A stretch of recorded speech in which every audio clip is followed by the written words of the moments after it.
This story is based on traditional folklore and accounts of minor, spiritual disturbances. In these traditions, imps are rarely described as grand villains. Instead, they are the static of the spiritual world, persistent, annoying, and designed to erode a person's peace through 1,000 tiny cuts. The week of missing things. The haunting of Elias Thorne didn't begin with a blood-curdling scream or a shadow in the corner. It began with his car keys. Elias was a man of rigid habits.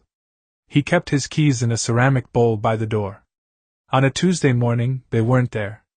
He spent 20 minutes sweating, tearing apart his sofa cushions, only to find them sitting inside the refrigerator, perched behind a carton of eggs. He laughed it off as stress, but as he reached for them, he felt a faint, prickling sensation on the back of his neck, like a dry breeze where there shouldn't be one. The mechanics of irritation. Over the next 3 days, the glitches multiplied. Imps, according to those who study such phenomena, do not seek to possess the soul immediately. They seek to disrupt the rhythm. The sensory needle. Elias began hearing a sound like a fingernail tapping on glass, always just behind him. When he turned, it stopped. The disappearing act. He would set his phone down on the counter. 10 seconds later, it would be in the bathroom. The sour note. Fresh milk bought that morning would smell like sulfur by noon. By Friday, Elias wasn't scared, he was exhausted. And that is exactly the goal.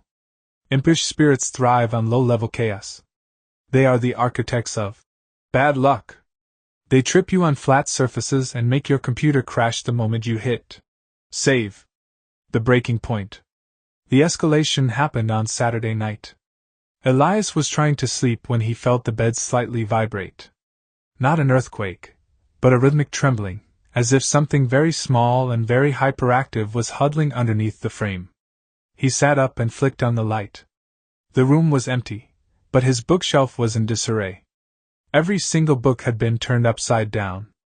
In the silence, he heard it, a sound like a wet, wheezing giggle coming from the vents. It wasn't a voice. It was a vibration of pure malice. The air in the room felt heavy and sticky, a common sign of a minor infestation. He realized then that these spirits don't want your house, they want your composure. They feed on the frustration, the swearing, and the frantic pacing. The lesson of the imp. Elias reached out to an old family friend who understood these things. The advice he got was counterintuitive. Stop looking for it. Stop getting angry. Imps are like spiritual parasites that feast on negative heat. The more Elias yelled,